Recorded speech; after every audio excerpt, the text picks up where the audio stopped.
Hoje a gente ouve até em canções, manifestações, palavras, citações que dizem que Deus, que Jesus é a nossa realidade. E isso é muito bom. Como seria bom se isso fosse algo realmente vivenciado, prático na vida das pessoas? Porque na maioria das vezes a nossa vida, nós temos uma realidade às vezes que é difícil de viver, de vivenciar, de encarar, de administrar na nossa vida, seja na família, no trabalho, nas finanças, na saúde, em qualquer área da nossa vida. Mas a palavra de Deus, ela fala de coisas muito acima disso. Jesus Cristo disse: eu sou o caminho, a verdade e a vida. Ninguém vem ao Pai senão por mim. Então, Jesus não disse eu sou a realidade. No vídeo passado, eu falei a respeito de uma teoria minha que eu tento aplicar ela à realidade espiritual bíblica. Eu tentei comparar a mecânica, física quântica com os aspectos espirituais da Bíblia. E eu não citei um versículo, mas que vale muito a pena meditar nele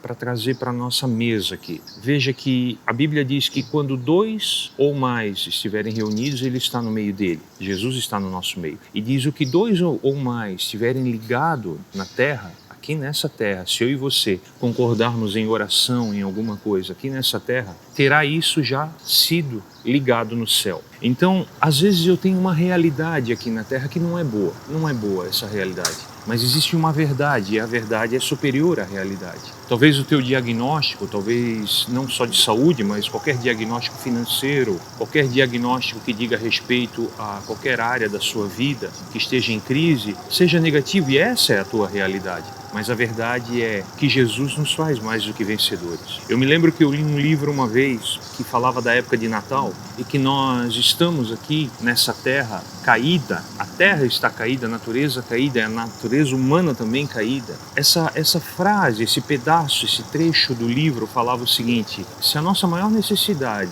fosse dinheiro, Deus teria mandado para a gente um economista. Se a nossa maior necessidade fosse saúde, Ele teria mandado um especialista em medicina. Se a nossa maior necessidade fosse conflitos, guerras, enfim, Ele teria mandado um estrategista militar, alguém, um homem, um embaixador, que viesse resolver esses conflitos. E tudo isso é a nossa realidade. Tudo isso é a minha e a tua realidade. Mas não é a verdade. A verdade é que o meu maior problema e o teu maior problema não é dinheiro, não é saúde e não são nem as guerras. O nosso maior problema é o pecado. Por isso Deus não mandou um economista, nem um médico, nem um estrategista militar. Ele mandou o Salvador. Ele mandou Jesus Cristo para mim e para você. E é interessante porque a realidade pode ser diferente, a realidade pode ser ruim, a realidade pode ser desanimadora, mas a verdade é que Jesus nos faz nele mais do que vencedores. Então, voltando a falar daquela realidade física,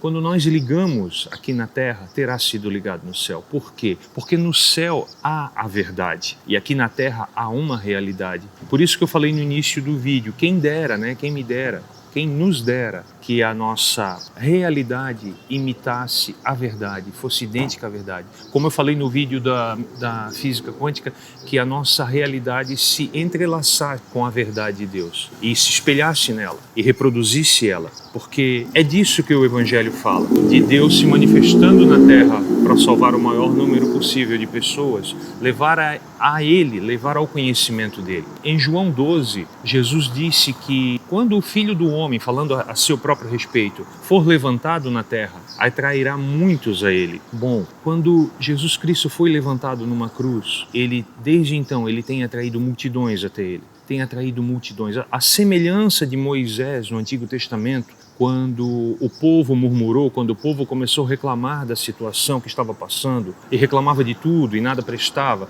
porque havia uma verdade de Deus contínua sobre eles, provisão, proteção, calor, refrigério nos momentos quentes e calor nos momentos frios, as roupas deles, a durabilidade, tudo mais que acontecia ali de proteção foi ignorado e só foi visto aquilo que eles não tinham. Então houve murmuração, houve reclamação. E por conta disso houve uma brecha no mundo espiritual, onde pragas, serpentes, cobras venenosas vieram e atacaram aquele acampamento. E por conta disso, muitos hebreus, muitos judeus começaram a morrer. Então Deus ordenou a Moisés que fizesse uma serpente de bronze numa estaca. A semelhança do nosso símbolo da medicina atual seja parecido com essa serpente numa estaca de bronze. A história humana diz que ela tem outra origem, tem uma origem até na alquimia, enfim, não é a mesma origem. Não sei realmente o que aconteceu, em que momento as histórias se cruzaram, mas a palavra de Deus diz que Moisés fez uma serpente de bronze numa estaca e colocou no meio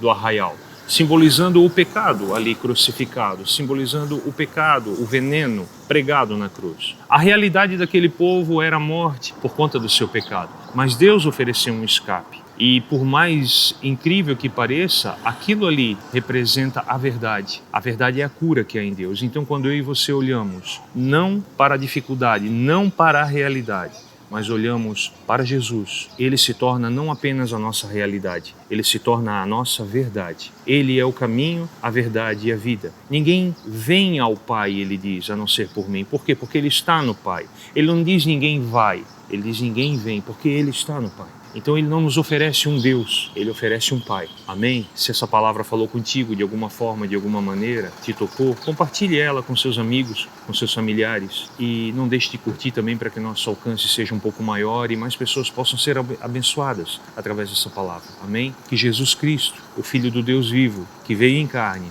te abençoe e te guarde nele e para ele até a vinda dele. Amém? A palavra de Deus nos mostra nos originais, sabia que já chegara ao fim o tempo, pedras vivas. Nós não somos tijolos, todos iguais. E muitas vezes as pessoas interpretam essa passagem de uma maneira muito errada. O nosso espírito que está morto precisa nascer de novo.